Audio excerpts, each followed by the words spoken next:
Hello YouTubers, today we're going to do a book review on Star Wars Bloodline.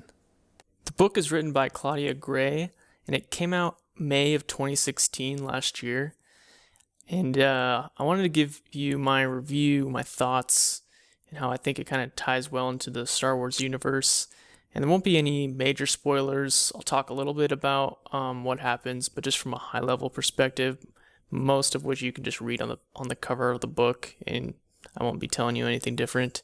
So the core of the book really is all about Princess Leia, and I really enjoyed that because you really get to dive deep into some of her life from a canon perspective. This is really the first novelization that focuses solely on her in the new canon. And with Carrie Fisher's death, it really just helps you look a little bit more into Princess Leia's life. And that for me made the book hit a little closer to home. So the book takes place a few decades after the Battle of Endor, after the destruction of the second Death Star, and Princess Leia is much older and is a senator in the New Republic.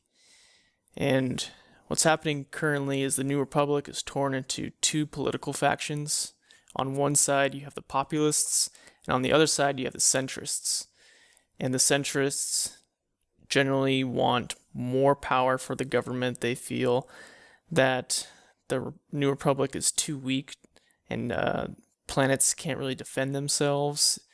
There's a lot of corruption, so you need a strong government, strong military, strong leaders to be able to solve the various problems that come across the galaxy. Whereas the populists are kind of the opposite. They fear the strong leader because of the shadow of Emperor Palpatine and what the Empire did. They don't want to give power to any central figure, but rather have kind of planets fend for themselves but be peaceful, and that's kind of what they do. And you have Princess Leia, who is a populist, but she's also a past war leader, and she knows that sometimes action is needed.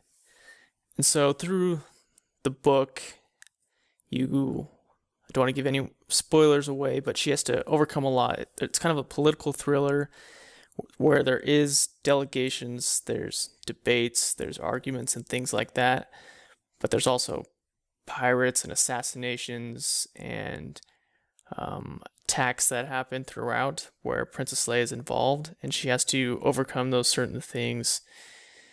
So it is pretty interesting. I would say it's politically centered, but there is action here and there, and it's pretty fast paced, even though there is a lot of debating and talking. It changes from scene to scene very quickly and goes from character to character. That is a pretty fast-paced book for what it is. And one thing I know a lot of people have talked about who read this book is Ransom Casterfo. He's introduced as a new character, and he's a senator from another planet, and he's a centrist. And I was reading an interview with the author, and she was saying that he's basically Benedict Cumberbatch if she could cast him. And he's a very interesting character. I don't want to give anything away about what he does, because it's when you first meet him, you hate the guy, but then you turn to love him, and he kind of goes up and down. But he's just very, very well written. So I encourage you. I just want to hear anyone's thoughts on what they say about that character, and I hope to see him in the future. For Star Wars fans, it's key to read this book to learn about Princess Leia, but also you learn about Han Solo, what he's been up to. They talk minorly about Ben, but really the key is the origins of the Resistance and the First Order. It's kind of hinted all throughout the book cover, but we see in the end how the Resistance and the First Order, where those rumblings kind of start, and how they kind of kick off, which kind of leads to The Force Awakens. Overall, I give this book a 4 out of 5. But the more I've kind of thought about it, I want to bump it to a 4.5 out of 5. I think it is very well written. It introduces new characters, which I think are really well adapted to the Star Wars universe. It's much different than other Star Wars books.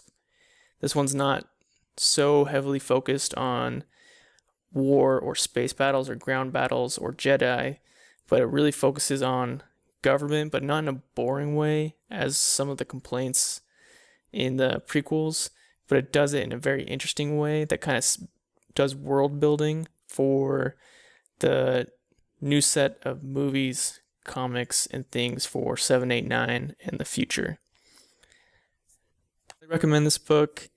I also listened to it as an audiobook, which I always recommend for Star Wars books because I think they do a really solid professional job in bringing the audio experience to Star Wars, because Star Wars is so iconic and it brings in the sounds, and the voice acting is terrific, so I highly recommend that. Got some new books coming out the next couple months, so I'll be doing those reviews. I'm really looking forward to Thrawn. So I will see you on the next video. Be sure to subscribe, and I'll see you next time.